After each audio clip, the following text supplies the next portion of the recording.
Are you ready for hurricane season? My name is Haley Adams, and I'm a meteorologist with the National Weather Service in Corpus Christi.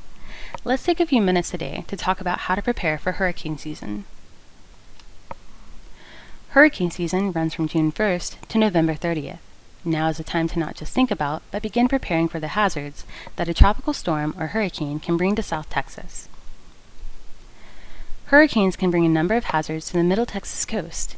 Most deadly hazards are water-related, which are inland flooding and storm surge. Inland flooding is caused by heavy rain associated with a hurricane or tropical storm. Storm surge is the abnormal rise of water generated by a storm over and above the predicted astronomical tides. Most storms will have some kind of rain and surf threat. Storm surge is less common, but when it does occur, it can cause mass fatalities. Tropical storm or hurricane force winds can damage or collapse buildings, as can tornadoes produced by tropical systems. Every storm will have a different set of hazards, and these hazards can change with time and location. A great example of this is 2017's Hurricane Harvey.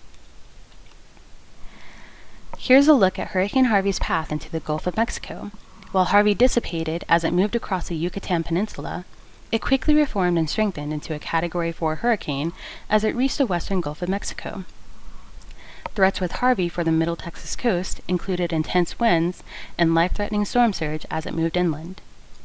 The image on the left shows some of the peak wind gusts from Harvey. However, as Harvey retreated across Matagorda Bay and up the upper Texas coast, the threats transitioned to flooding rains and tornadoes.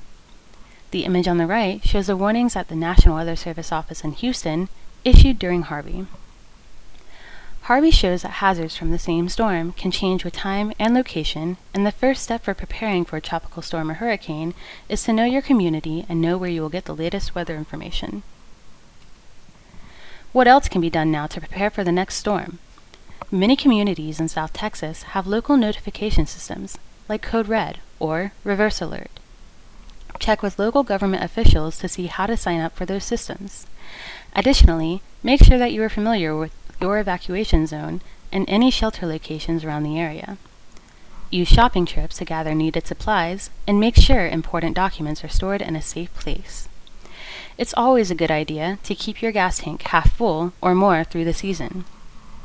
Finally, take the time now to perform any needed property maintenance, and make sure you have portable or rechargeable power sources for cell phones. When a storm develops or moves into the Gulf of Mexico and is forecast to reach the Texas coast, make sure to turn on the TV or radio in order to get the latest weather updates and emergency instructions. Make sure you have a plan on how you will be communicating with your family members. During and after the storm is when your potential to experience storm hazards is highest. If sheltering during high winds, make sure to go to a small, interior, windowless room or hallway on the lowest floor not subject to flooding.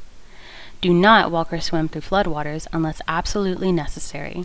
Finally, follow instructions from local authorities, as they will have information on post-storm activities like reentry and debris removal.